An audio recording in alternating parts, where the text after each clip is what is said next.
de l'ARS Bretagne. On va être d'abord sur un petit point technique. Vous indiquez l'enregistrement de ce webinaire à des fins de pouvoir aussi proposer le support en replay. Donc, voilà, il était important de vous le redire. Vous indiquez aussi que sera accessible le chat. Vous avez 2 onglets sur les fonctionnalités Zoom, hein, discuter ou questions et réponses. On vous invite à mobiliser plutôt les questions et réponses. Voilà. Et donc, on essaiera, dans la mesure du possible et du temps qui nous est imparti, de répondre aux questions que vous auriez. Et on va dérouler notre webinaire autour de 4 séquences. Voilà pour les informations techniques. Je me présente rapidement. Marion Drancourt, je suis conseillère technique au CREAI de Bretagne. Elisabeth Devanquel, je travaille au sein de l'équipe de l'ARACT Bretagne, l'association régionale pour l'amélioration des conditions de travail. Et je suis Bénédicte Briand, chargée de mission également au sein de l'ARACT Bretagne. On va présenter ensuite nos 2 témoins qui vont présenter leur expérience autour de différentes questions. Mais juste avant, en préalable, hein, vous redire voilà pourquoi on a souhaité mettre en exergue ce sujet. En tout cas, avec cette série de webinaires, hein, on s'est retrouvés, les trois partenaires, d'une part sur l'intérêt de valoriser le travail de terrain, l'expérience des équipes, des professionnels, à la fois des secteurs social, médico-social et sanitaire. Et on trouvait important de faire lien entre la coopération, la prise en compte du travail des professionnels, les enjeux de management qui sont à l'œuvre aussi dans notre secteur, qui sont autant de facteurs fortement justement contributifs à la qualité de vie au travail. Donc, sur ce premier webinaire, hein, c'est le faire équipe, on l'a intitulé de manière générale, en période de transformation. Et là aussi, l'intérêt, c'était à la fois de faire peut-être tirer des enseignements de cette période de crise. On a pu éventuellement passer un peu vite en fait sur ce temps qui pourtant a bousculé beaucoup le travail et les organisations, mais aussi parce que dans le secteur social, médico-social, sanitaire également, on est dans un temps de transformation importante et il nous semblait aussi important de valoriser ces éléments-là. Et je terminerai ces propos introductifs en remerciant vivement les témoins qui vont partager leur expérience, Madame Valérie Lourd et Guénaëlle Mahé. Elles se présenteront tout à l'heure. Et évidemment, les collègues de l'ARACT Bretagne et puis de l'OPCO Santé, avec le soutien, comme je le disais en préalable, de l'ARS Bretagne.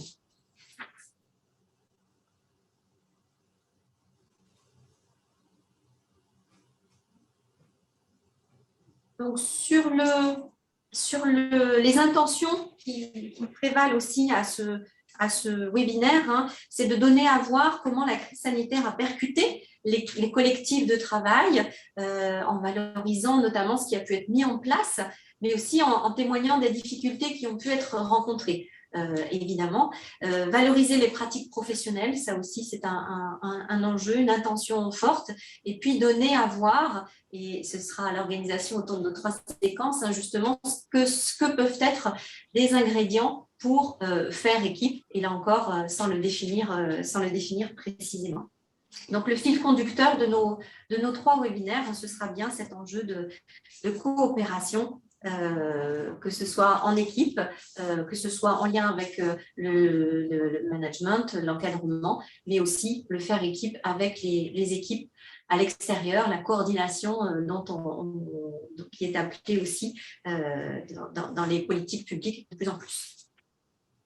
Donc pour témoigner sur ce webinaire, nous avons la chance d'avoir avec nous la présence de Valérie Lourd, qui est cadre de santé à l'EHPAD La Source, qui dépend de la Fondation Ildis dans le Finistère, et Guénaëlle Mahé, qui est chef de service à l'ITEP Les Rochers, qui dépend de l'association AROC, pour le coup, dans l'Ille-et-Vilaine. Eh bien, on va vous laisser la parole avec le début de ce webinaire. Et une première question.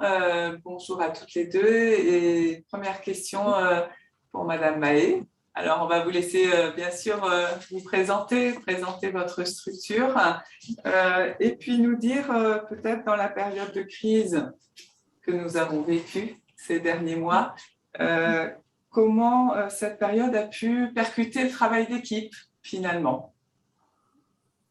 Bonjour à tous, donc, je suis Guinelle Mahé, je suis chef de service à l'ITEP des Rochers. Donc, ITEP veut dire accompagner des enfants de 0 à 20 ans, donc des enfants qui ont des troubles du comportement, mais par contre des enfants qui ont une intelligence préservée. C'est-à-dire que leur difficulté étant d'être en relation avec les autres enfants, mais également qui peut entraver leur apprentissage scolaire.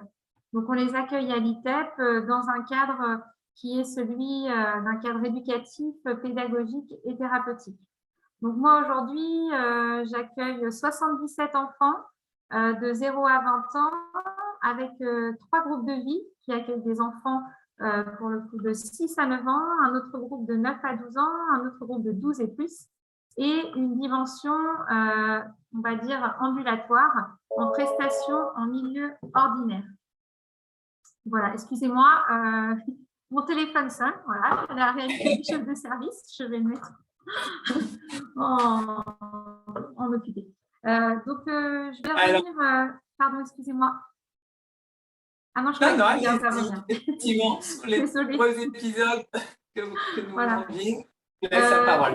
Oui, c'est ça. Donc, faire équipe lors de la période de crise sanitaire, je vais revenir déjà au début, puisque nous, on a été impactés entre les enfants qui étaient à l'interne, mais également des enfants qui sont scolarisés à l'externe. Il a fallu qu'on revoie totalement notre organisation, à savoir déjà prévenir toutes les équipes qu'on allait fermer l'établissement.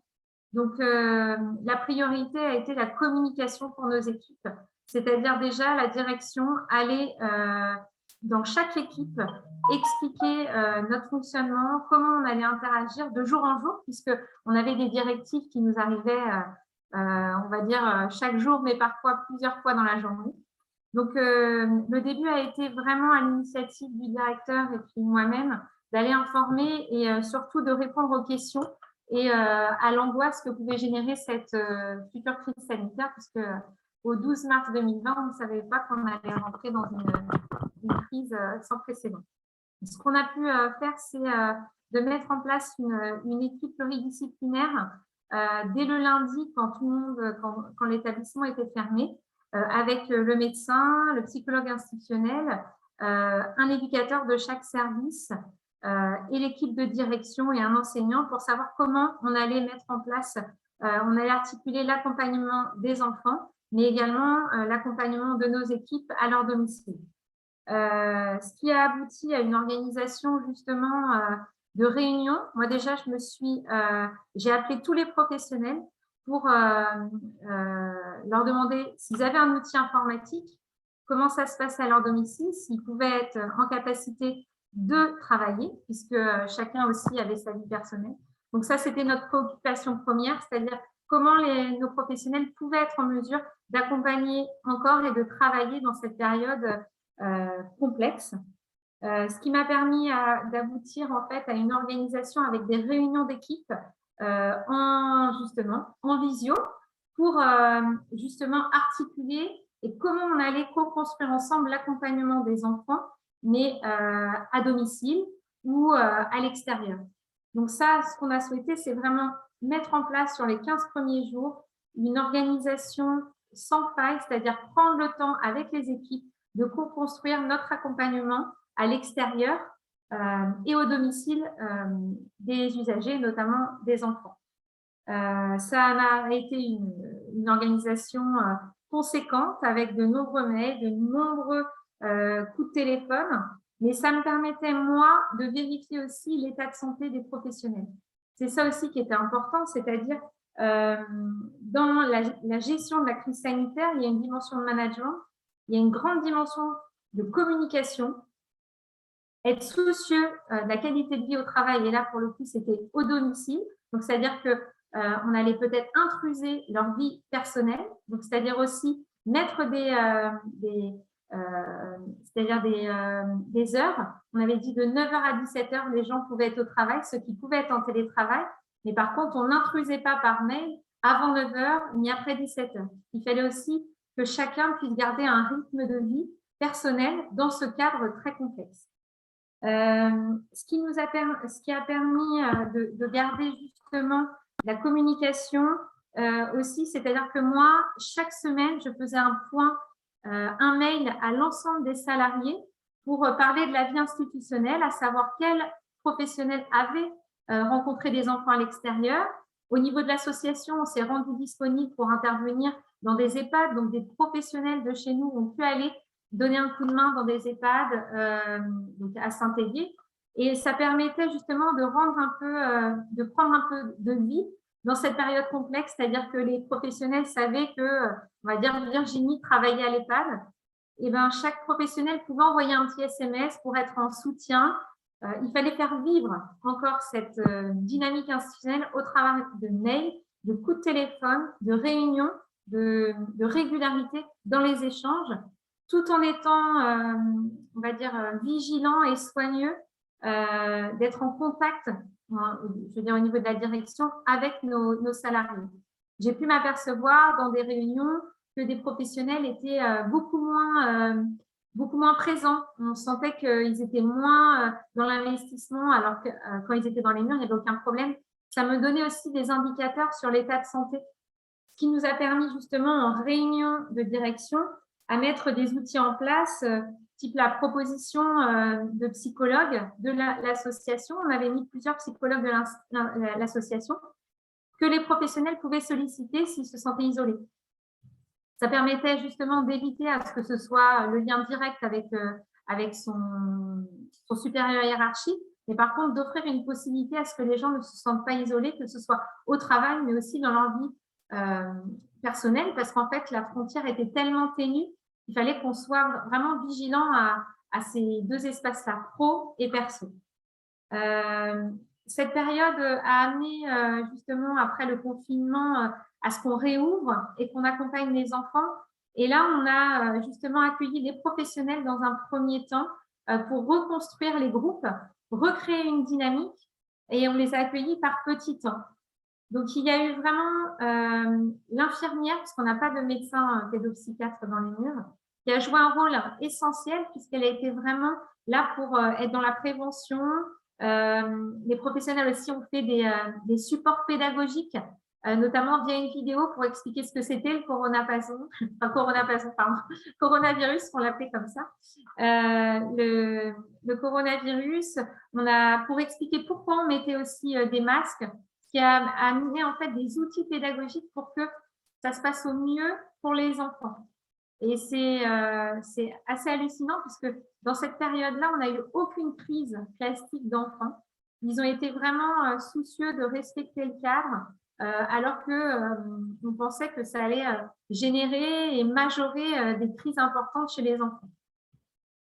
Dans la dimension de faire équipe aussi, ce qu'on a pu mettre en place quand on est revenu sur site, on a mis une cellule Covid avec un représentant du personnel, l'infirmière et la direction, ce qui nous permettait en fait de faire des points réguliers sur ce qui fonctionnait et ce qui ne fonctionnait pas dans le quotidien, d'avoir un lien direct avec le terrain et des choses que nous, quand on est justement dans des réunions, on ne s'aperçoit pas que dans le quotidien, il faut absolument aérer les chambres, il faut absolument aérer les pièces de vie. Et ça nous a permis d'avoir vraiment un lien direct avec le terrain.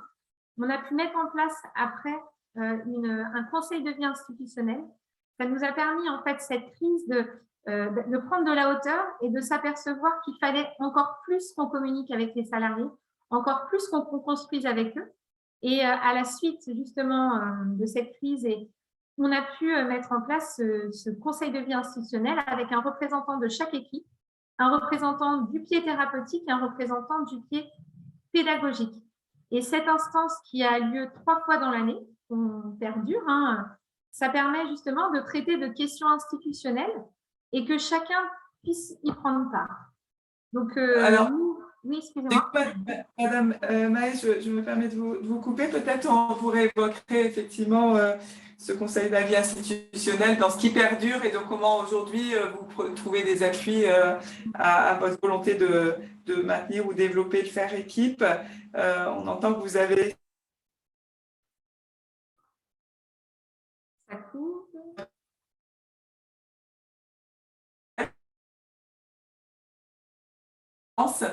ce qui n'a.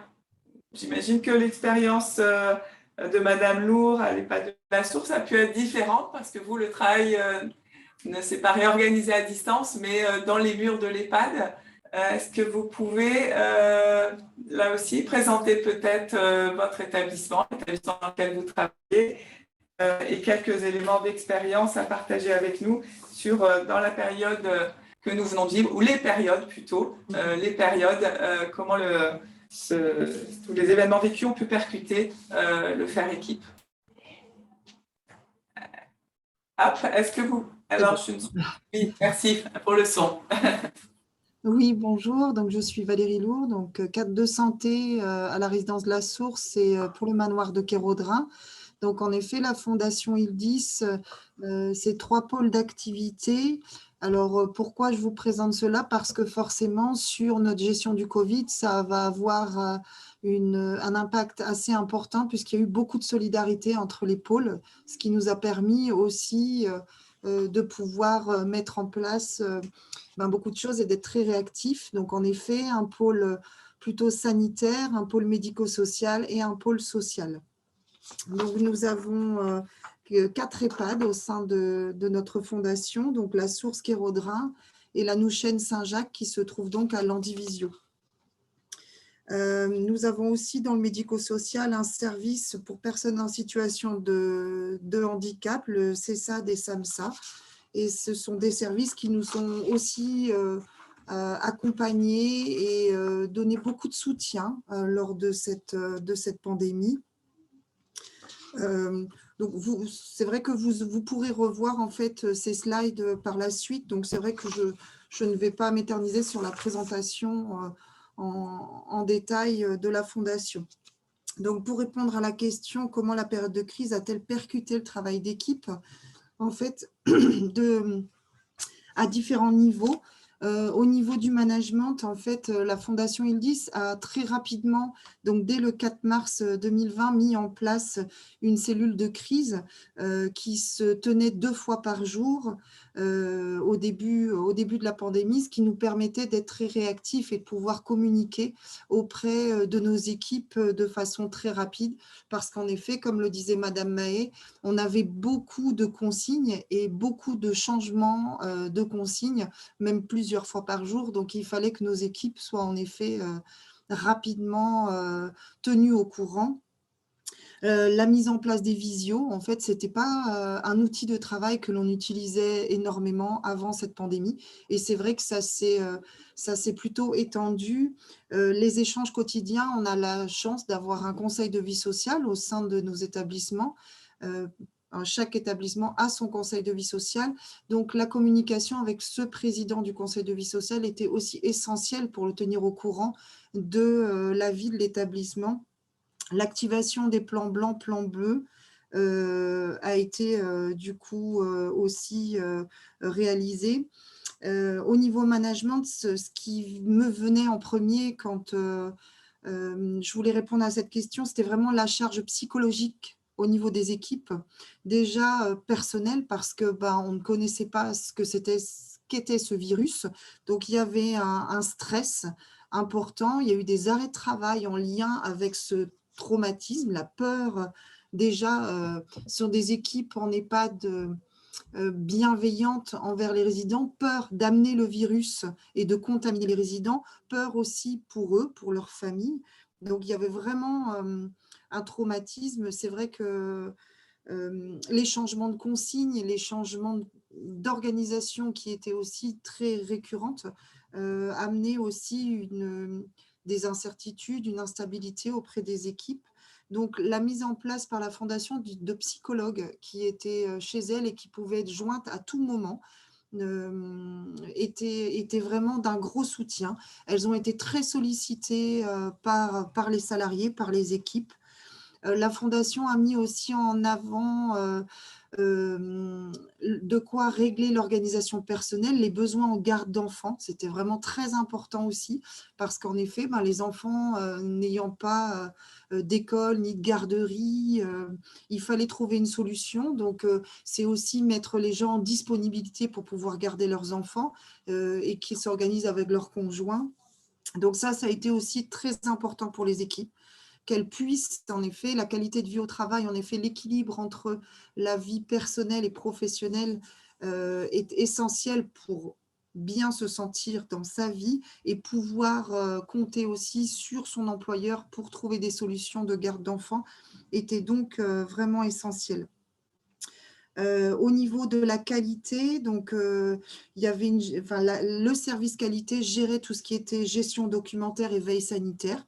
Donc pareil, lors des réunions de cellules de crise, ça nous permettait d'être très réactifs. Le service communication gérait tout ce qui était des bulletins Covid, qui étaient donc édités hebdomadairement, des notes d'information, l'affichage, qui n'en est pas trop, mais trop peu, mais qu'on puisse informer les équipes et les résidents en temps et en heure sans les envahir de dessins avec les masques, avec comment se moucher, comment s'éternuer, les distances, tout ça. L'intranet qui a été aussi très utilisé par les équipes, autant elles pouvaient consulter de chez elles les informations.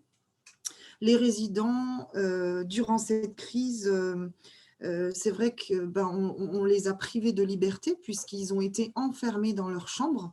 Donc, c'est quelque chose qui nous a vraiment beaucoup touchés parce qu'en effet, on était à l'encontre des droits et libertés des personnes hébergées en EHPAD.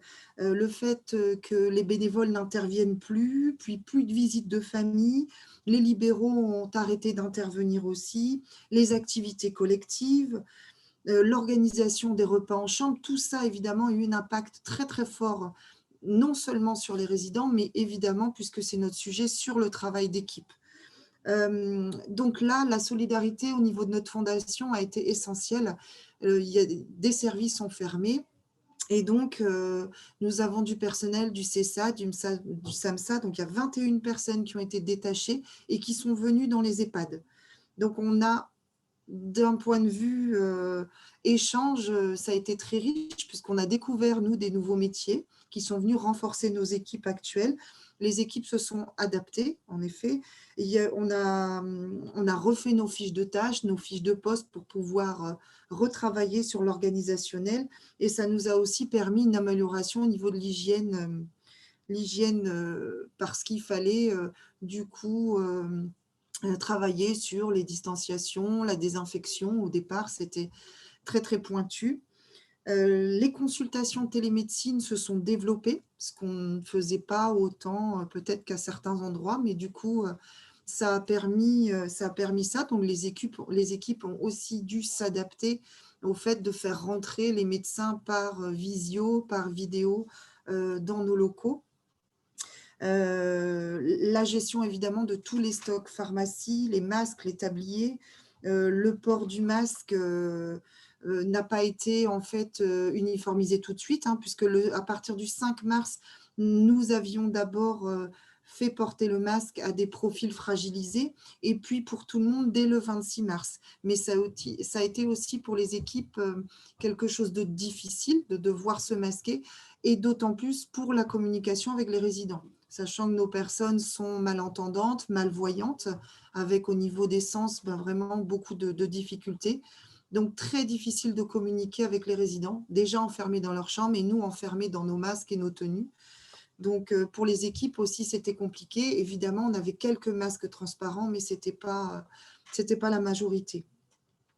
La gestion du risque infectieux, alors ça a été des formations habillage, déshabillage, des choses que l'on n'avait pas forcément connues auparavant. Les formations Covid, en effet, pour les équipes, pour les résidents, qu'est-ce que c'est le Covid ? Beaucoup de réminiscences pour les résidents en disant, ben voilà, c'est comme la peste, la grippe espagnole, c'est la guerre, il y a des restrictions, on nous enferme. Très difficile à vivre pour les résidents et du coup, une équipe qui devait être encore plus présente pour les résidents. Beaucoup de soutien, on devait remplacer les familles qui n'étaient pas là. Heureusement, Familéo, Skype, la visio toujours a permis aussi de maintenir un lien. Les colis envoyés par les familles mais laissés à l'accueil, les équipes devaient du coup, au niveau charge de travail, aller les chercher, les désinfecter, monter tout ça dans les chambres. Donc, ça a été vraiment une organisation des tâches supplémentaires qui étaient présentes. Au niveau, on a eu beaucoup de soutien interétablissement, je disais avec le CHRU, où on pouvait échanger sur nos pratiques avec les différentes EHPAD. Du coup, on a beaucoup échangé. Et le travail avec les infirmiers hygiénistes également. Donc, on avait un infirmier hygiéniste, mais il y a eu plus de proximité entre les équipes et l'infirmier hygiéniste, puisque ça a permis de répondre à beaucoup de questions. Au niveau des droits du résident, en effet, comme je vous disais tout à l'heure, une privation de liberté. Donc, on a essayé de compenser, en effet, par les échanges visio, par une organisation avec les équipes pour essayer de maintenir un maximum le lien. On voyait les familles en bas de la rue, quand elles avaient le droit de sortir. Donc, les résidents, par la fenêtre, voyaient leur famille. C'était assez terrible de voir ça. Et les équipes en souffraient aussi beaucoup en disant, ben voilà, Madame X, il lui reste peu de temps à vivre et puis elle ne peut même pas profiter de sa fille, de son fils, de ses petits-enfants de façon libre. Elle la voit par la fenêtre ou certains, pas du tout. Donc, ça a été compliqué. On a vu beaucoup de pertes d'autonomie chez des résidents. Les kinés ne venaient plus. Donc, du coup... ça a été difficile, même si on en a tiré beaucoup de leçons, ce qu'on verra tout à l'heure, mais ça a été une période difficile pour les équipes, difficile pour les résidents, leurs familles. Et on ne souhaite vraiment plus. On a levé assez rapidement le confinement en chambre.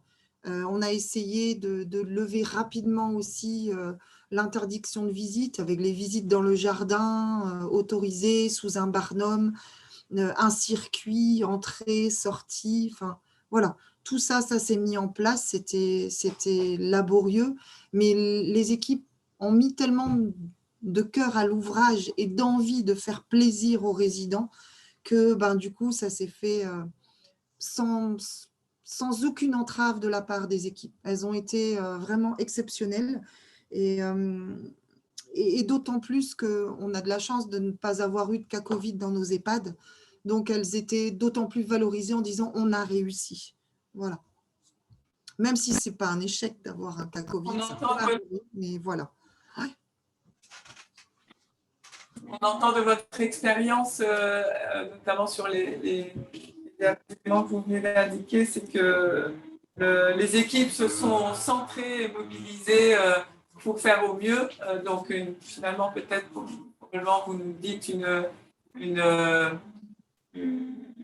le faire équipe a été fort au sein des équipes présentes au sein de l'EHPAD, mais également un faire équipe qui s'est joué à la dimension de la fondation et de ses différents métiers et établissements qui sont aussi anciens au sein pour les professionnels et pour les résidents de l'EHPAD de la Source. C'est ça, donc un collectif finalement et un faire équipe solide au sein de l'EHPAD et élargi avec des professionnels, des collègues d'autres établissements.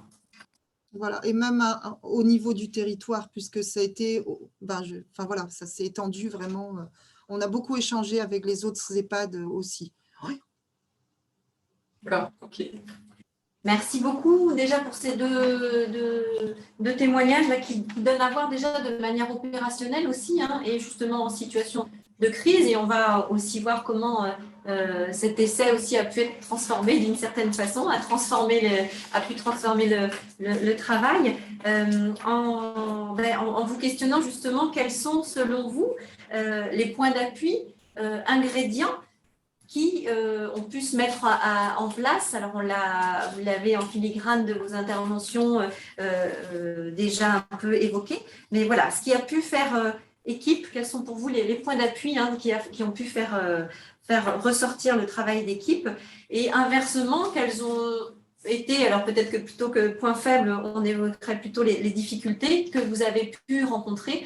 On le sait, hein, le tableau n'était pas toujours très facile à composer, mais voilà, quels ont pu être les éléments de difficulté sur lesquels vous avez pu tirer aussi des enseignements dans le faire équipe. Madame Lourd, je vous redonne la parole, si vous voulez bien. Merci. Alors, en effet, j'ai voulu illustrer la réponse à cette question par cette photo qui me tenait à cœur, parce qu'en effet, le point fort des équipes, comme vous le dites, c'était cette solidarité, ce resserrement des liens qui s'est fait, et puis aussi ce resserrement des liens par une colère. Les équipes des EHPAD de la Fondation, à un moment, quand il y avait le confinement et qu'elles voyaient tous ces gens dans la rue, et qu'on ne savait pas encore le vaccin allait venir, enfin, comment ça se présageait, avait affiché sur l'EHPAD « Restez chez vous », parce qu'on est en EHPAD de quartier, et puis on voyait tous les personnes aller au parc à l'arrière, et puis du coup, c'est vrai qu'on avait fait ce petit clin d'œil, cette petite photo, en prenant nos distances et en faisant passer le message à la population du quartier, puisqu'on est dans un quartier, on est inscrit dans un quartier, ben, faites un effort aussi, aidez-nous et vous restez chez vous. Donc voilà, c'était pour cela cette petite photo. Alors au niveau, c'est vrai que les personnels soignants, d'animation, de restauration, les personnels techniques, administratifs, tous les hôteliers accompagnent les résidents de façon commune. Ils répondent aux différents besoins des résidents. Ils ont, chaque métier a ses compétences et ses connaissances qui sont complémentaires.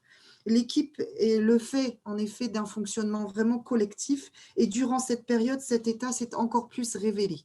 Donc, ce collectif s'est vraiment révélé. La chance d'être une fondation a permis cette solidarité, cette entraide entre services, entre différents pôles. Les services qui, comme je vous disais tout à l'heure, ont réduit leur activité, ont permis à ce que des salariés viennent sur d'autres sites, dont à l'EHPAD. Dans notre EHPAD, en fait, des salariés comme des ergothérapeutes, des infirmiers, des IDE, donc, ont été affectés. Nous avons également diversifié en fait les tâches de nos différents personnels. L'APA, ben, c'est vrai qu'il venait, il avait d'autres tâches que ses tâches initiales. Et le retour très positif, c'est qu'on a découvert des nouveaux métiers. En effet, une ergothérapeute avait été détachée du SAMSA. Et puis, nous qui n'avions pas d'ergothérapeute, on a pu voir le bénéfice que ce métier peut aussi apporter parmi tant d'autres. Et depuis, nous avons un 20% d'ergothérapeutes au sein de nos résidences. Donc, quelque part, ce Vie ma vie que l'on a vécu avec cet échange entre professionnels, eh ben, nous a ouvert, parce que quelquefois, on est un peu dans notre routine, on ne lève pas les yeux sur ce qui se passe ailleurs toujours, et là, ça nous a permis de prendre de la hauteur et se dire, tiens, ce métier-là aussi est intéressant. Les nouveaux salariés qui arrivaient nous ouvraient les yeux aussi sur certaines situations. Je pense que ça a aussi fait du bien. Ça a aussi fait beaucoup de bien. Des sorties dans le jardin en individuel, des animations individuelles. Les résidents ont aussi apprécié. Évidemment que leur famille leur manquait, évidemment que la liberté leur manquait, mais ces petits temps qu'ils avaient en individuel avec un professionnel, ça a permis aussi de redécouvrir les résidents, de redécouvrir aussi certains salariés, des aides-soignantes qui avaient qu'un lien, c'est pas péjoratif du tout, mais le lien hygiène avait une autre casquette. Et du coup, depuis, il y a des aides-soignantes qui demandent à avoir d'autres activités et je trouve que c'est plutôt valorisant aussi, même si elles pouvaient le faire, hein, on ne bridait pas du tout, mais elles étaient tellement focalisées, ben voilà, leur travail à ce moment-là, c'était l'hygiène, et ben non, du résident, et ben non, maintenant, elles s'ouvrent aussi sur autre chose. Le temps des réunions, des transmissions, ben c'est vrai qu'il a été mis à mal aussi, parce qu'on ne pouvait pas se rassembler, on pouvait pas. Donc, ça a beaucoup manqué sur cette période-là. Donc, en effet, comme les résidents ne venaient plus en salle à manger, on a investi la salle à manger et on a maintenu quelques réunions avec des distances, quelques temps de transmission avec des distances aussi, mais ça nous faisait du bien, parce qu'en effet, on essayait. Donc, à la source, on est.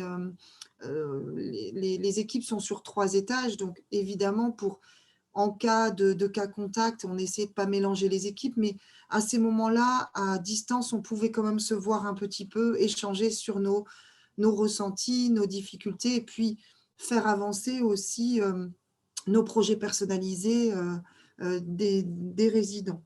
La charge de travail, évidemment, c'était une grosse difficulté puisque il y avait une charge physique avec l'arrêt des séances de kiné, les stimulations pour les trajets en salle à manger qui n'étaient plus réalisées.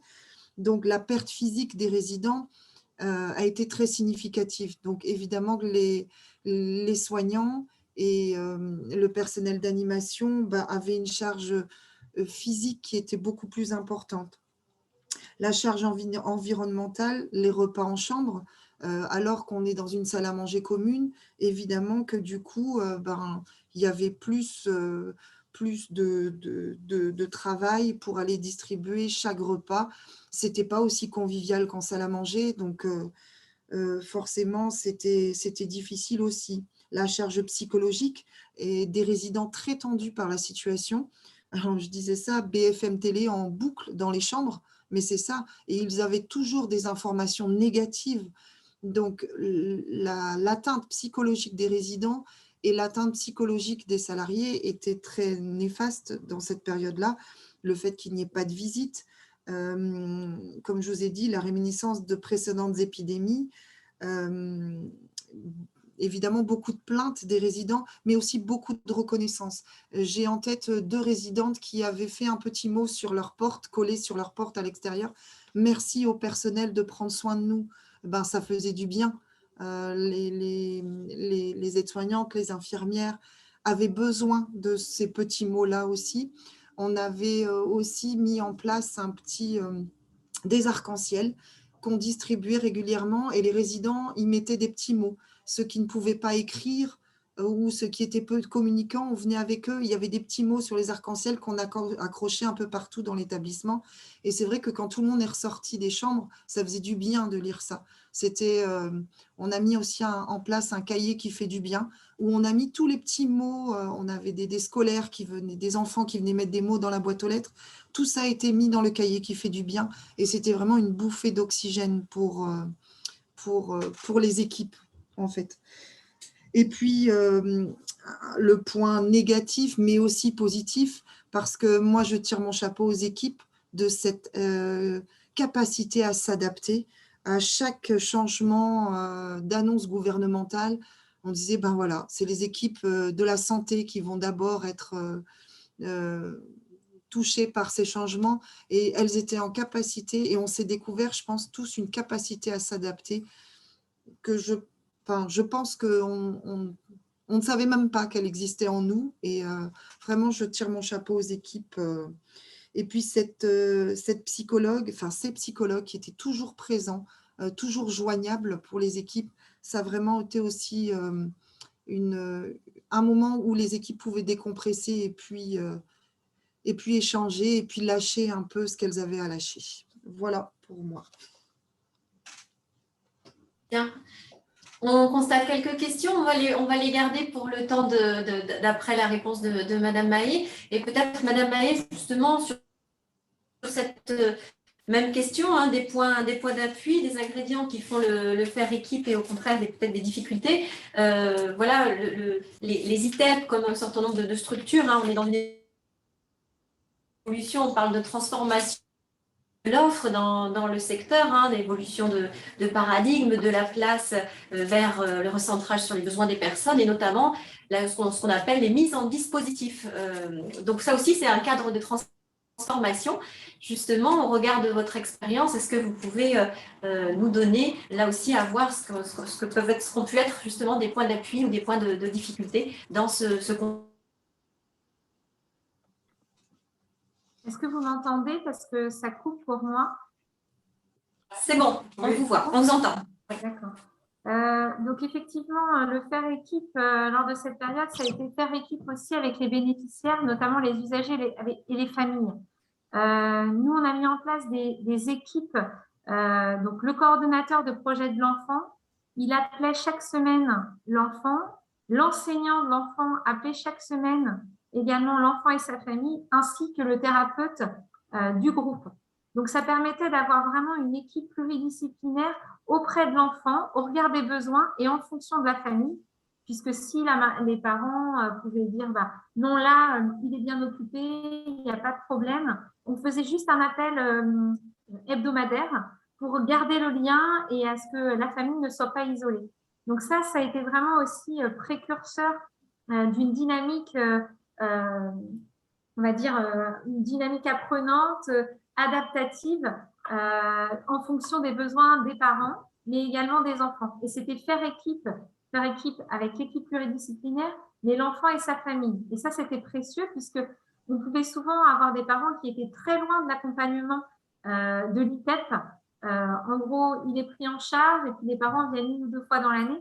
Sauf que là, on s'est aperçu qu'on infantilisait parfois les parents alors qu'ils sont tout à fait capables et en responsabilité et de prendre en main leur enfant. Donc ça a été très riche et ça a été vraiment un point d'appui sur lequel on peut s'appuyer aujourd'hui pour justement être en lien, en interaction avec les parents.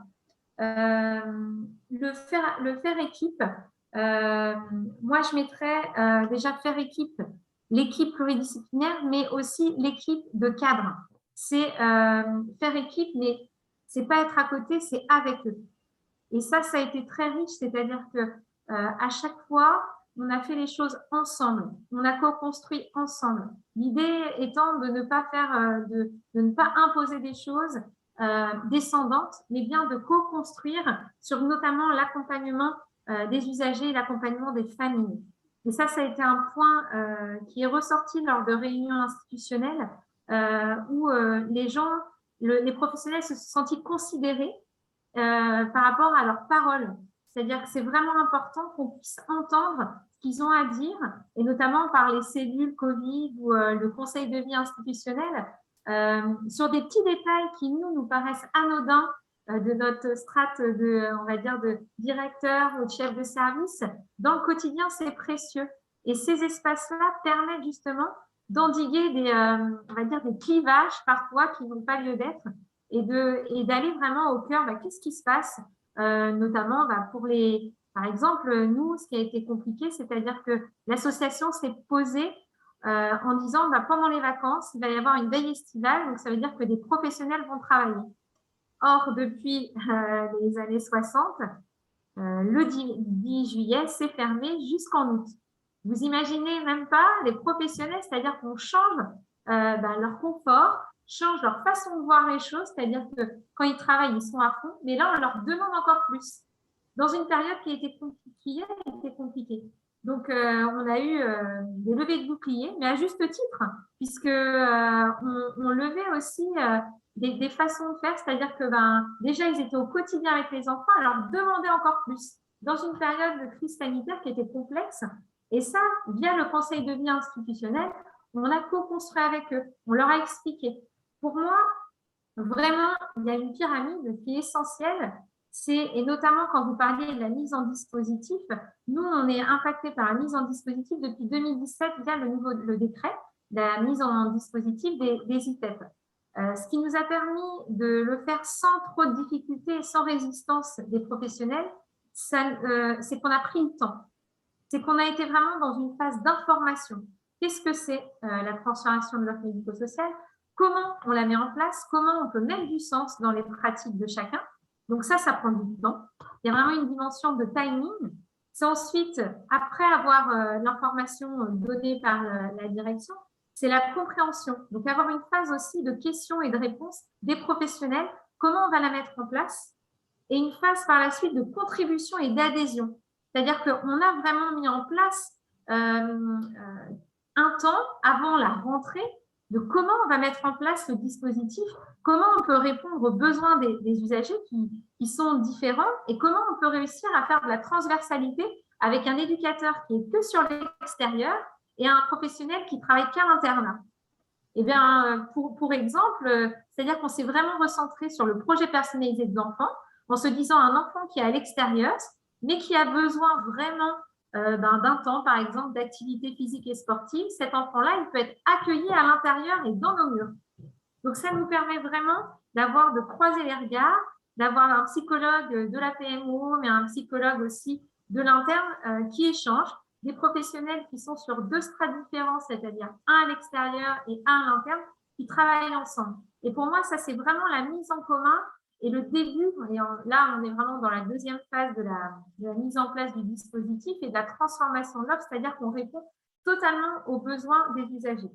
Et pour revenir à la question, les points forts et les points faibles de faire équipe, pour moi, les points forts, c'est la transversalité, l'échange et l'écoute entre les salariés, avoir des temps d'espace et de concertation pour échanger ensemble, ne pas occulter, alors c'est différent de l'EHPAD, mais on a le droit aussi d'avoir des temps de formation. Moi, dans le calendrier, par exemple, de l'année, j'ai bloqué la première journée, on fait une journée de cohésion sous le thème du cirque. Notre thème, c'est le cirque cette année. Donc, on a fait venir la compagnie et on a fait justement du cirque avec l'ensemble des professionnels, que ce soit de l'agent de service, au chauffeur, à l'éducateur, au directeur, on était ensemble. Et ça, il y avait vraiment besoin de se retrouver dans un contexte, après un contexte qui a été compliqué, pour recréer cette dynamique de cohésion et aller de l'avant pour une nouvelle année. Et on sent, moi je sens cette année que on a des sourires, on sent que les gens ont envie de faire des projets collectifs et communs, ce qui avait été mis un peu de côté pendant une petite période. Donc ça a été vraiment le point d'appui, le point fort. Après, le point faible, c'est quand vous parlez de la mise en place du dispositif et la transformation des métiers, c'est la dimension de la coordination de projet que prend place notamment via les éducateurs spécialisés. C'est-à-dire qu'il y a la dimension accompagnement dans le quotidien, mais accompagnement aussi du projet qui prend beaucoup, beaucoup de place. Et c'est là où on sent que le bas blesse, c'est-à-dire qu'il y a encore des choses à travailler, à articuler. Comment, vu qu'on est tourné vraiment à la mise en place du dispositif, ça tend à la désinstitutionnalisation, à l'inclusion au milieu ordinaire, à renforcer le partenariat, à renforcer les coopérations. Mais dans tout ça, quelle est la place du coordinateur de projet? Jusqu'où ça s'arrête? Puisqu'il y a la place aussi du coordinateur, par exemple pour un enfant qui est accompagné par l'aide sociale en France. Jusqu'où on va? Et ça, c'est la limite. C'est-à-dire jusqu'où va le partenariat? Jusqu'où on peut aller? Quelle place on peut s'autoriser à prendre auprès des partenaires? Pas en prendre trop, mais à la fois suffisamment pour que chacun se sente sécurisé. Donc, pour moi, c'est un point d'amélioration. En tout cas, c'est un axe d'amélioration que je souhaite travailler avec mes équipes pour pas qu'ils soient partout et nulle part, qu'ils semblent qu'ils soient toujours sur la dimension institutionnelle et dans le quotidien, mais à la fois qu'ils ont une place à prendre dans le projet pour qu'ils ne soient pas non plus que dans le quotidien. C'est ça qui est compliqué, c'est-à-dire qu'ils ont envie d'être dans le quotidien, mais à la fois, s'ils sont totalement chantés de la dimension coordination de projet, on perd l'essence aussi du travail, c'est-à-dire qu'il faut du sens dans l'accompagnement. Si on n'a pas de lien avec le partenaire sanitaire, on aura des difficultés à mettre en place un projet à vitesse. Donc voilà, j'ai essayé d'aborder un peu ce que je pouvais de ma place, notamment voilà, point d'appui, transversalité, faire avec les équipes et faire avec les équipes. Et le point pour moi, le point faible ou le point d'amélioration, c'est comment mettre en place cette dimension de coordination de projet via la multiplicité la multiplicité des acteurs autour de l'enfant. Merci beaucoup. Là encore, c'est tout à fait passionnant et je retiens aussi très fort la dimension qu'on évoque aussi de plus en plus le savoir expérientiel, s'appuyer sur à la fois les expériences des familles, des enfants, des résidents aussi. C'est aussi une façon, on a bien vu ça, une façon de là aussi faire davantage avec que pour et d'être vraiment aux côtés d'eux plutôt que d'être avec la personne. Il y a une question qui nous vient de... Excusez-moi, je rajouterais juste le savoir expérientiel, c'est-à-dire qu'on le met en place aussi dans les écoles primaires. C'est-à-dire qu'on s'autorise, on peut nous appeler pour une équipe de suivi de scolarisation. Est-ce que vous pouvez venir? Parce que là, on a des soucis avec cet enfant. Même s'il n'est pas pris en charge, moi, par exemple, je me déplace pour voilà, faire un pas de côté, expliquer comment on peut s'adapter en fonction des troubles du comportement, mais à la fois aussi intervenir dans les écoles. C'est-à-dire qu'on peut aussi avoir un éducateur ou un enseignant qui interviennent dans la classe pour aider les enseignants. Et c'est ça pour moi le partage. C'est-à-dire, c'est pas faire preuve de suffisance, bien au contraire, mais faire preuve d'empathie et d'être à côté d'eux et de les accompagner pour que l'enfant soit le mieux possible dans le meilleur du monde. Vous illustrez déjà le propos effectivement sur la troisième séquence. Je vais prendre juste, on a une question là qui nous vient du chat, alors qui est intervenue suite à votre intervention, Madame Lourd. Avez-vous eu des crises dans la crise, notamment sur des désaccords de professionnels, sur la sécurité individuelle et collective notamment? Et comment, la question qui vient derrière, c'est comment avez-vous pu réguler justement ces crises ou clivages à un moment donné? Donc, c'est vrai qu'évidemment, tout le monde n'est pas d'accord sur la façon déjà de voir les choses vis-à-vis du Covid, les peurs, les incertitudes, les changements aussi de recommandations amenaient en fait un certain stress auprès des salariés, un questionnement et puis aussi des doutes sur la façon de faire. Donc, nous échangions beaucoup. C'est là où l'appui des psychologues était aussi importante. Nous aussi, il fallait aussi qu'on croyait à ce qu'on disait, parce que si on n'était pas convaincus, nous non plus. Donc, avec notre direction aussi, on a beaucoup échangé. Le fait qu'il y ait ces comptes rendus des cellules de crise était aussi importante. Ça permettait aussi de poser des choses par écrit et de pouvoir les lire plusieurs fois et de comprendre. Et puis, la disponibilité des uns et des autres permettait d'échanger. Donc,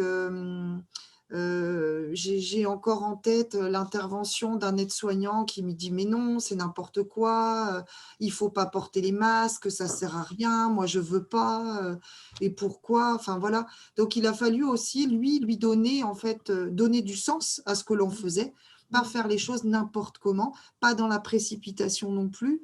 En effet, quand il y avait de nouvelles recommandations, peser le bénéfice-risque de ces recommandations-là. Voilà, quel est le risque pour le résident, quel est le risque pour les équipes, le risque pour les familles et quel en est le bénéfice de cette nouvelle recommandation. Qu'est-ce que le résident, qu'est-ce que l'équipe va en tirer de ça? Donc, à chaque fois, c'était 2 poids, 2 mesures. Et puis échanger, communiquer, mettre des mots sur les mots et puis sur la dureté de la situation qui était sans précédent, qui nous tombait dessus.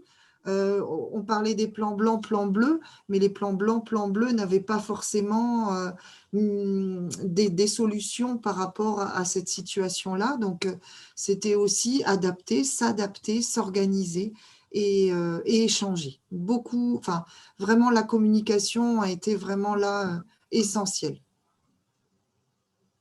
Est-ce que les échanges, du coup, je prolonge la question, les échanges, comme vous l'évoquez, ont pu porter sur des différences de points de vue et d'enjeux et de compréhension sur la question de la prévention du risque sanitaire? Est-ce qu'il y a eu aussi des échanges sur la place de la prévention du risque sanitaire et la tenue des autres enjeux que vous évoquiez au début de votre intervention, c'est-à-dire il y avait la prévention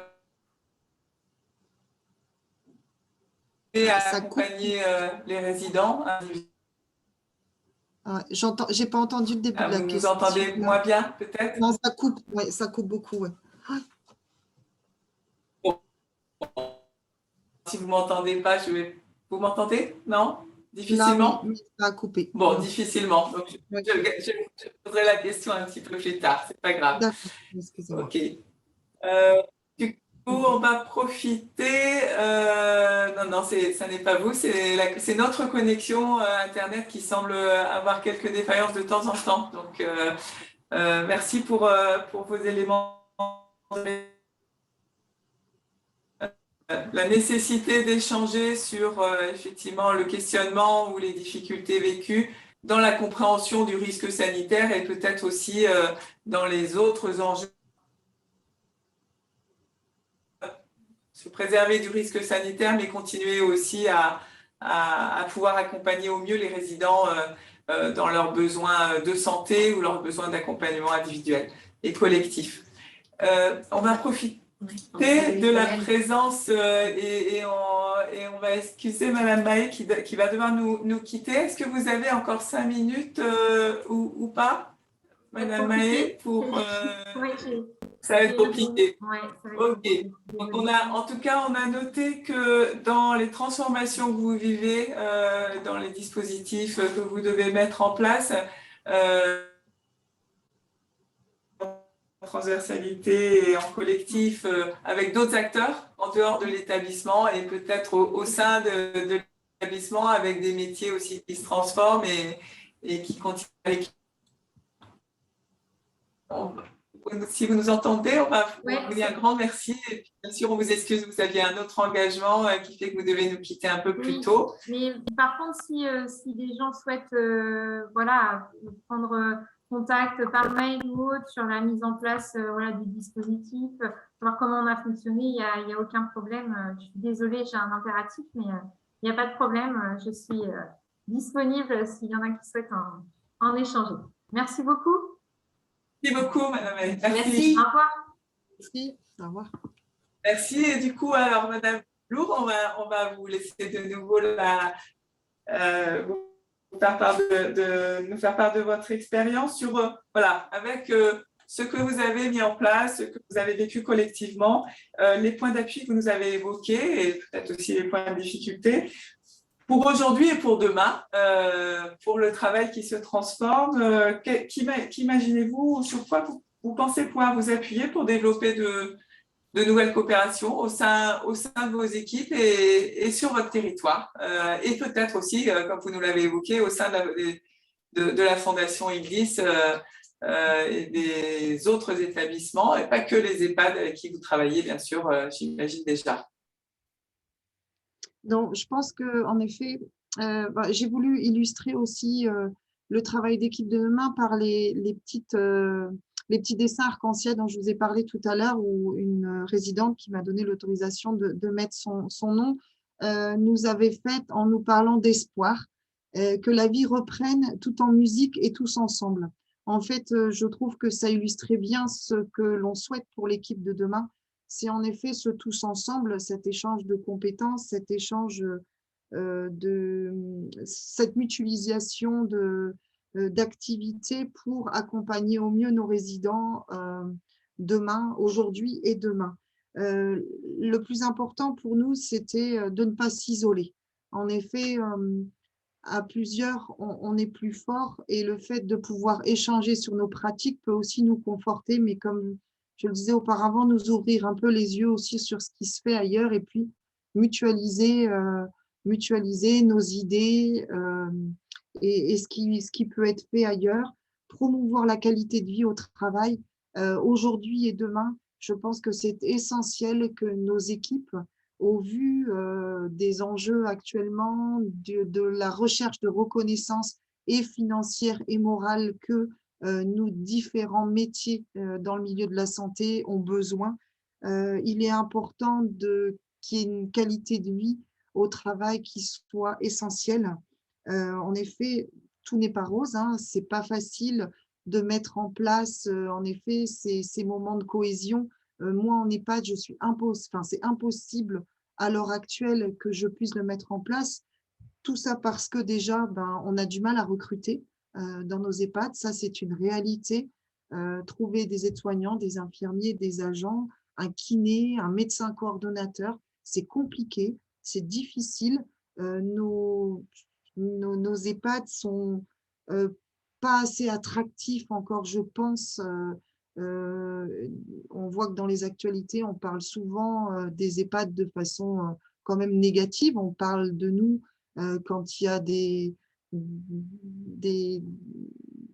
choses qui ne sont pas très attrayantes on a une culture de la personne âgée qui n'est plus celle qu'elle était non plus, qui n'est pas valorisante ni pour les personnes âgées, ni pour nous en tant que salariés. Les équipes qui sont en poste ici sont des passionnées. Elles font ça parce qu'elles aiment accompagner les résidents, parce qu'elles donnent du sens à leur métier aussi. Mais c'est vrai qu'elles ne sont pas reconnues, elles ne sont pas valorisées financièrement comme cela devrait l'être. Donc, promouvoir la qualité de vie au travail, c'est essentiel aussi. Travailler sur les organisations, sur l'adaptation, donc avoir un système qualité qui fonctionne, un système qualité qui permette d'avoir les outils adéquats pour pouvoir accompagner les résidents, leurs familles et travailler convenablement. Pour moi, c'est aussi ça, aujourd'hui et demain, qu'il faut continuer à travailler. La promotion de la santé, évidemment, continuer à communiquer, donner la parole aussi aux résidents, à leurs familles et aux équipes ensemble, que chacun puisse aussi dire ce qu'il attend l'un de l'autre, si je peux m'exprimer ainsi. Mais c'est vrai que les besoins des résidents et puis ce que le travail du soignant, quelquefois il y a un fossé, donc il faut qu'on se comprenne aussi. Les temps, comme je disais, hors soins, par exemple, pour les aides-soignants. Donc, en effet, dans certains établissements, il y a des AMP, AES. À la source, moi, je n'ai pas ce genre de métier. Donc, forcément, j'ai une culture de la part des aides-soignantes qui est un petit peu différente. Donc, maintenant, avec le Covid, elles ont aussi, elles se sont donné le droit de faire autre chose que des toilettes. De par l'animation, des sorties, des cuisines, des jeux, mais ça ne peut pas se faire tout le temps non plus. On n'a pas suffisamment de salariés pour pouvoir être dans tous ces domaines-là. Promouvoir le lieu de vie, l'EHPAD est un lieu de vie.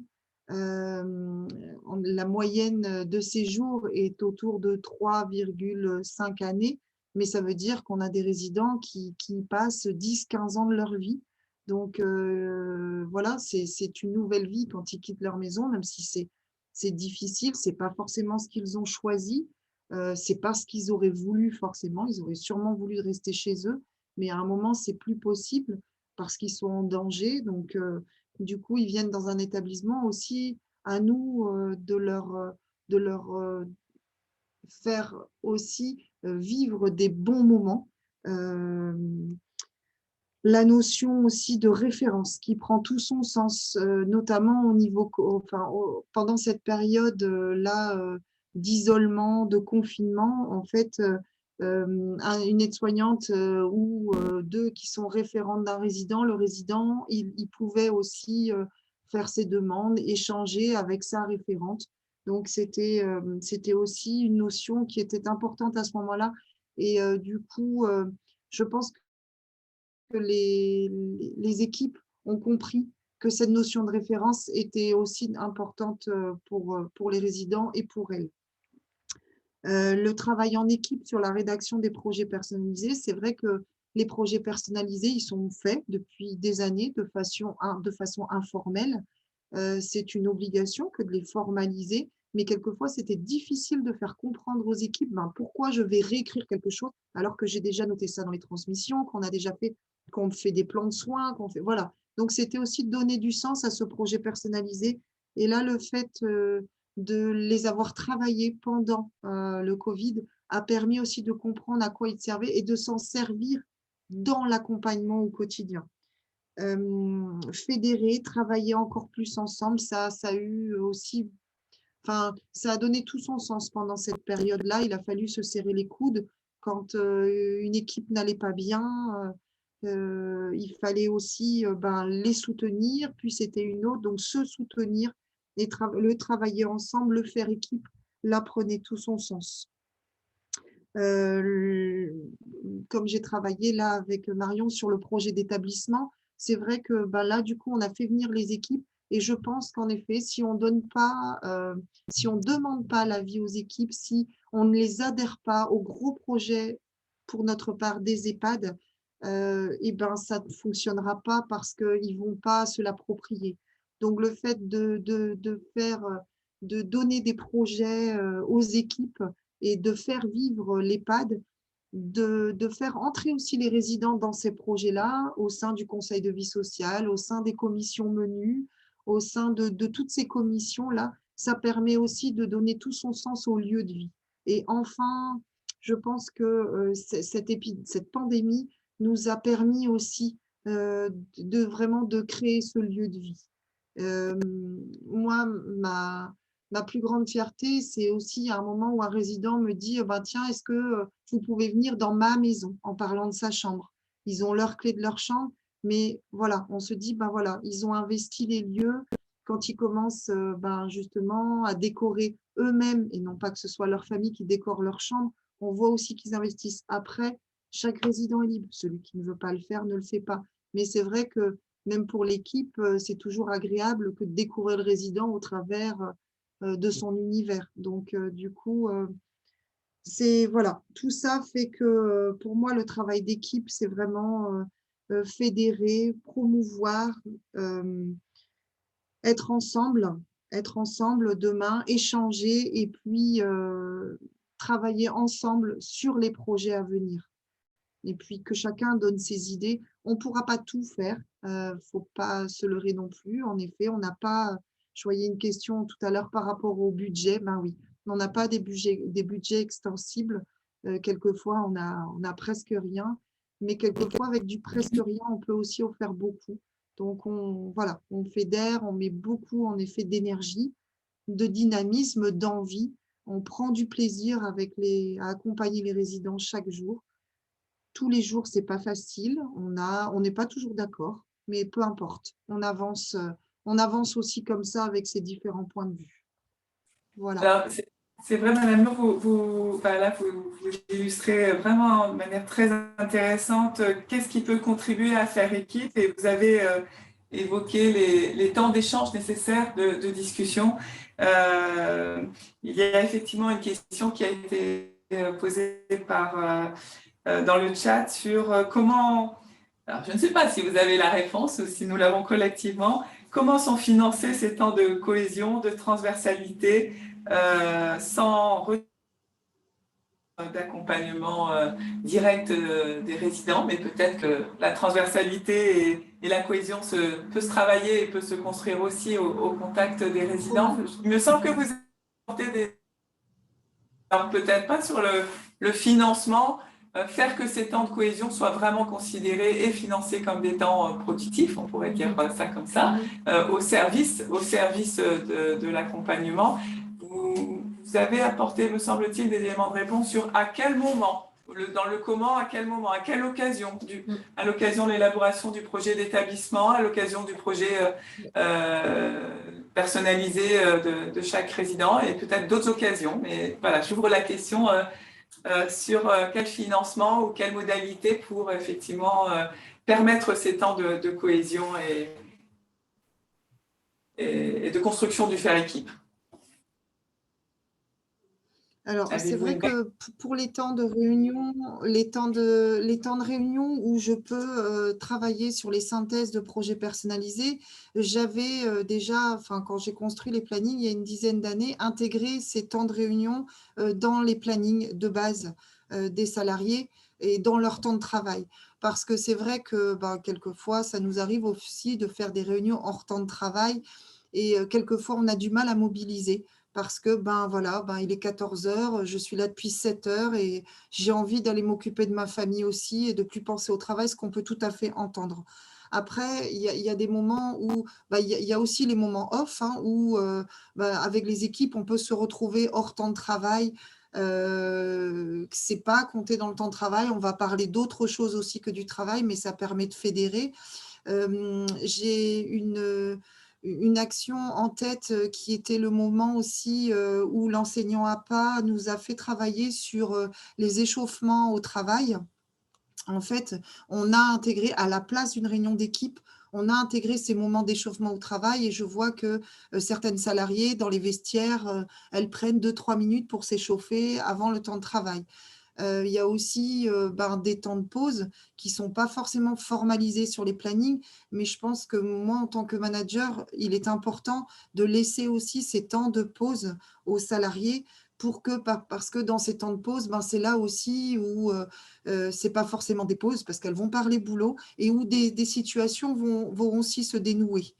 Les temps aussi d'évaluation annuelle. Alors, c'est un grand mot, mais moi, c'est une évaluation annuelle, en effet, mais c'est un temps privilégié qui est compté en temps de travail. On a la chance que la Fondation ILDIS puisse nous le compter en temps de travail et l'autoriser. C'est un temps où on échange avec le salarié. C'est un moment privilégié parce qu'on est deux et on va parler autant du petit dernier qui vient de faire sa rentrée en CP et puis que c'est difficile, que des difficultés de garde, que du travail en lui-même, que du savoir-faire. Donc, c'est aussi tous ces petits moments-là, en fait, on profite de tous ces petits moments-là pour soit pouvoir, comme je dis, décharger de situations complexes.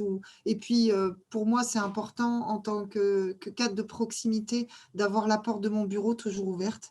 Là, pour la première fois, j'ai mis un post-it sur mon bureau en disant « Je suis en réunion jusqu'à 16h, ne dérangez pas », mais en général, c'est toujours ouvert, ce qui permet aussi, voilà, elle passe, bonjour, bonsoir, et puis, là, aujourd'hui, je ne vais pas bien.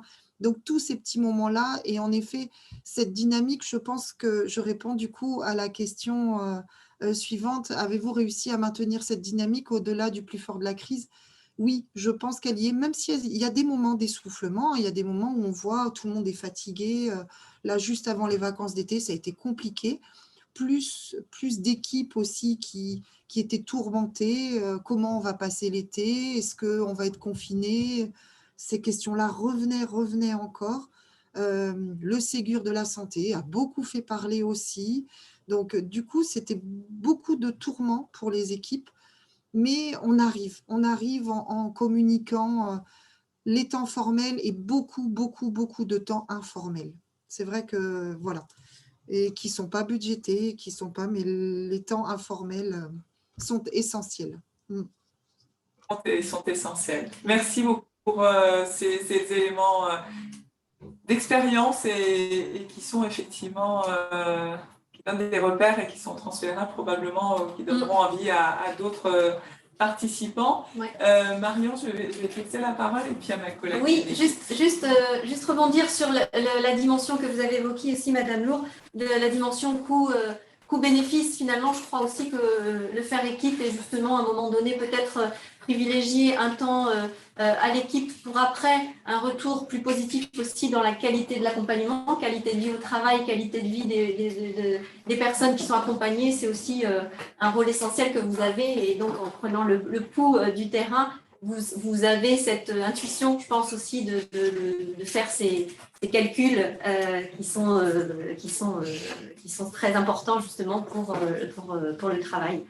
Alors oui, ce qu'on avait, Bénédicte m'a rejoint, ce qu'on avait envisagé aussi pour clore ce webinaire, c'est de vous donner juste quelques éléments un peu de repères là aussi, ou d'outils en tout cas, de diagnostic, qui sont basés notamment sur l'expression des personnes. Et c'est des outils qu'on peut mobiliser, nous par exemple, Créail, pour des temps de diagnostic, par exemple, auprès de certaines équipes. Et je vais vous présenter très rapidement quelques livres. La MEAC, c'est une méthode d'évaluation par animation de groupe et c'est un outil qui permet de définir et de s'approprier de manière collective des enjeux prioritaires ou des éléments aussi de vision stratégique. C'est un outil qui peut être mobilisable dans le cadre d'un diagnostic, par exemple, où l'objectif sera d'identifier des éléments de blocage, mais également de levier et des attentes pour faire évoluer une situation, soit que l'on soit dans une transformation à l'œuvre, soit que effectivement on soit face à des cristallisations de difficultés. Donc l'intérêt de la méthode, c'est qu'elle permet de serrer des thématiques qui seraient à traiter. Elle permet aussi l'expression sur un temps court de tous les participants, tout niveau de professionnels, avec bien sûr des préalables méthodologiques, mais pour la constitution de groupes notamment. Mais en tout cas, c'est un outil qui doit faire participer tous les professionnels d'une structure. Et in fine, ça offre un matériau qui va dessiner des pistes d'action. Alors l'intérêt aussi de cette méthode, c'est qu'elle peut être mobilisée sur un temps court, je le disais. Voilà, on va avoir un temps de travail avec des groupes de 5 à 15 personnes autour de 3-4 heures. Et on va se poser une question ensemble. Je veux bien, Elisabeth, que tu passes la diapo suivante.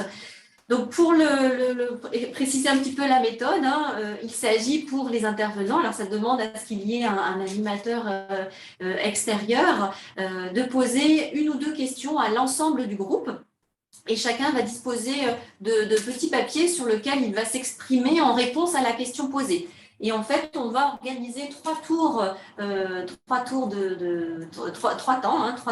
parole.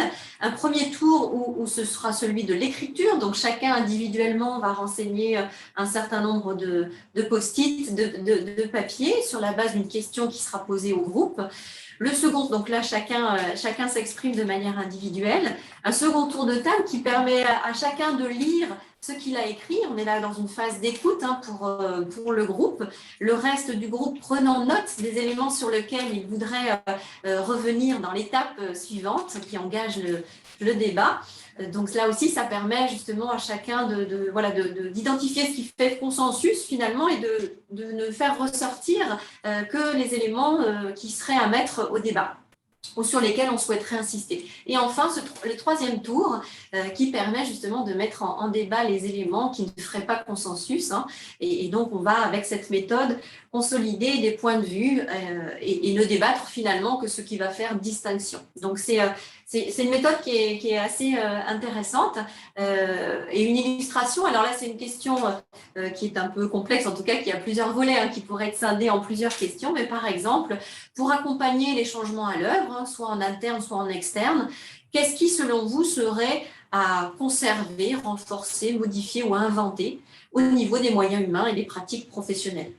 Donc là, voilà, chaque membre du groupe va plancher avec ces trois tours, celui de le temps de l'écriture, le temps de l'écoute et le temps de l'expression. On va pouvoir échanger autour de cette question et un temps de restitution à l'ensemble des parties prenantes devra être organisé aussi pour justement faire retour sur l'expression des professionnels. Ça, c'est effectivement très important pour pouvoir donner une valeur aussi justement à la parole qui s'est exprimée. Donc voilà pour un outil qu'on souhaitait au niveau du CREAI vous présenter parce que c'est pour nous un outil qui peut être intéressant. Voilà, je laisse la parole à Bénédicte. Oui, donc pendant les témoignages, on a entendu l'importance des temps d'espace et de concertation, je cite Madame Mahé, et de faire avec les équipes. Et puis également, donc Madame Lourd, vous avez parlé de temps de réunion intégrés au planning de base et vous avez dit que si on ne demande pas l'avis aux équipes, ça ne fonctionnera pas parce qu'ils ne vont pas se l'approprier. Et du coup, par rapport à ce sujet du faire équipe au niveau de l'association régionale pour l'amélioration des conditions de travail, on vous propose de vous parler d'un outil qui sont les espaces de discussion sur le travail. Parce que c'est un vrai outil qui permet de faire équipe. C'est un outil aussi qui soutient des démarches d'amélioration de la qualité de vie au travail. Et en cela, on a considéré que c'était intéressant de vous en parler. Donc, ces espaces, ce sont vraiment des espaces collectifs en groupe, donc des groupes de travail, des ateliers, mais également, par exemple, le conseil de vie institutionnel, où j'ai entendu qu'on construisait, ça peut très bien faire partie de ce que nous, on appelle ces espaces de discussion. Donc, ça permet bien sûr une discussion et aussi une mise en débat des questions du travail. La finalité, c'est dans un premier temps de partager des éléments de vécu et d'expérience sur le travail, ses conditions et ses effets. Et ça, c'est une première étape pour ensuite contribuer à des actions d'amélioration de la qualité de vie au travail, à l'efficacité collective et à la qualité de l'accompagnement.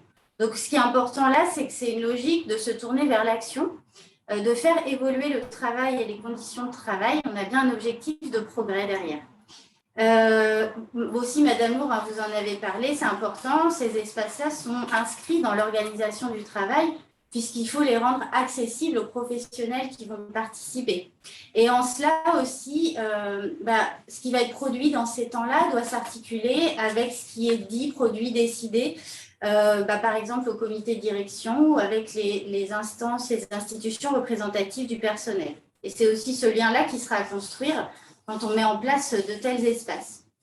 Et enfin, ces espaces-là, ils doivent permettre une prise de décision au plus proche des réalités du terrain, donc s'appuyer au maximum sur ce que vivent les professionnels et faire confiance à leur expertise. Donc, quand on souhaite mettre en place ce type d'espace de discussion sur le travail, il y a 4 questions clés en gros à se poser. La première, c'est pourquoi en 2 mots, c'est-à-dire dans quel objectif. Donc, on en a répertorié 4 principaux. Ça peut être pour réguler collectivement l'activité. On a vu combien ça a été important pour vous pendant la période de crise. Le second objectif, ça peut être de favoriser la concertation sociale, laisser la place au débat et on l'a entendu aussi, donner du sens au changement organisationnel qu'on veut mettre en place, ce qui a besoin de pédagogie, d'expliquer. On peut aussi utiliser ces espaces pour résoudre des problèmes très spécifiques identifiés dans le cadre d'une activité de travail. Et également, ça peut être un moyen de soutenir le développement professionnel et la coopération via des échanges de pratiques qui vont aider à l'intégration ou au parcours professionnel des collaborateurs. Il y a une autre question qui est importante, c'est le quand. Donc, on peut très bien mettre en place ces espaces parce qu'il y a un projet de transformation en cours et c'est même l'occasion de co-construire ce projet avec les professionnels, de les embarquer. On peut aussi choisir de solliciter ces espaces très ponctuellement parce qu'il y a un sujet particulier en ce moment ou bien se dire qu'en continu, on a une pratique, par exemple, de retour d'expérience sur des activités de travail qui vont permettre de s'améliorer en continu. Ensuite, la question du qui, elle recouvre qui anime et qui participe. Concernant les animateurs, animatrices, c'est mieux d'avoir des personnes qui vont être légitimes à animer ces échanges-là, avec également des compétences en préparation, animation, formalisation de réunions, et qui sauront instaurer un cadre de confiance pour libérer la parole. Concernant les participants, ensuite, donc, on l'a dit, c'est vraiment la parole des professionnels qui est importante, les personnes qui produisent le travail. Donc, ces personnes directement concernées et idéalement qui représentent une diversité, puisque ça va être vraiment le croisement des regards qu'on va chercher dans ces espaces-là. Et aussi, une petite question supplémentaire, c'est se poser la question de la taille, le nombre de participants, parce qu'évidemment, on ne produit pas la même chose à 5 qu'à 12. Ce sont des questions à se poser en amont. Et alors, comment on met en place ces espaces de discussion? Donc, en groupe, en collectif. En objet de discussion, quel que soit le périmètre, on va bien parler du travail réel, celui qui est effectué au quotidien avec les aléas, les dysfonctionnements, voilà, la vraie vie, pas forcément ce qui est prescrit. Un point qui est essentiel, ce sont les règles de fonctionnement de cet espace qui doivent être partagées et idéalement même co-construite avec les participants au début de l'échange. On le rappelle, des temps de réunion et de travaux inscrits dans l'organisation, ils font bien partie du temps de travail. Et de nouveau, le but, c'est l'action, c'est d'aller vers l'amélioration, le progrès, donc produire des propositions ou bien même des décisions si dans cet espace de discussion, on a des personnes en mesure de procéder à des décisions. Alors, si vous souhaitez aller plus loin sur ce sujet, l'ARACT Bretagne et le réseau ANACT-ARACT dans lequel on fait partie vous proposent des guides que vous trouverez sur les sites internet de l'ARACT Bretagne et de l'ARACT. Également des vidéos et des webinaires d'expérience entreprise. On propose également une formation sur mettre en place des espaces de discussion qui aura lieu au mois de novembre. Et enfin, des kits, donc voilà, très opérationnels avec des outils et des conseils si vous voulez vraiment mettre en place cette démarche-là. Et vous trouverez aussi la fiche méthodologique du CREAI, donc via le lien indiqué ci-dessous. Merci Bénédicte. L'idée, c'était vraiment de vous donner aussi quelques outils, même si on souhaitait que ce soit surtout la parole des témoins, la parole de terrain qui soit valorisée ici. Écoutez, je vous remercie beaucoup pour votre participation. Merci beaucoup, Madame Lourd. On va terminer en vous donnant rendez-vous sur les prochains webinaires que l'on co-construit, nous pour le coup aussi, le lundi 15 novembre autour de manager le travail en période de transformation et le 13 décembre autour de la coopérer avec son environnement dans un contexte de transformation. Les liens pour s'inscrire à ces webinaires vous seront transmis demain avec le lien vers le replay de ce webinaire. On a eu quelques soucis techniques, donc voilà, on va bien s'assurer que le replay soit de bonne qualité, mais on espère avoir répondu en tout cas à vos attentes avec ce webinaire, et on vous propose, vous aurez une petite enquête sur la suite qui interviendra à la fermeture du webinaire. Le diaporama, oui, sera effectivement rendu disponible aussi à l'issue de la rencontre sur nos sites respectifs et comme je vous le disais, avec. Et donc, on se permettra, Madame Maëlle Laufray, en tout cas, de pouvoir effectivement échanger avec elle sur les questions de mise en dispositif notamment. Donc, merci beaucoup là aussi de votre disponibilité aux uns aux autres. Madame Lourd, pour conclure ce temps de partage. Je vous remercie beaucoup. Ça a permis aussi, j'en avais parlé aux équipes du coup de ce webinaire, donc elles étaient aussi touchées qu'on puisse faire valoir tout le travail qu'elles ont effectué depuis plus d'1 an et demi maintenant, et puis depuis qu'elles ont fait ce choix aussi de formation. Donc voilà, en tout cas, je vous remercie pour votre attention. En tout cas, on a bien retenu votre parole de tous ensemble. Ça rappelle des slogans qui sont toujours utiles et qui sont très porteurs, quel que soit le contexte, et notamment en ce moment. Au revoir. Au revoir. Au revoir. Super.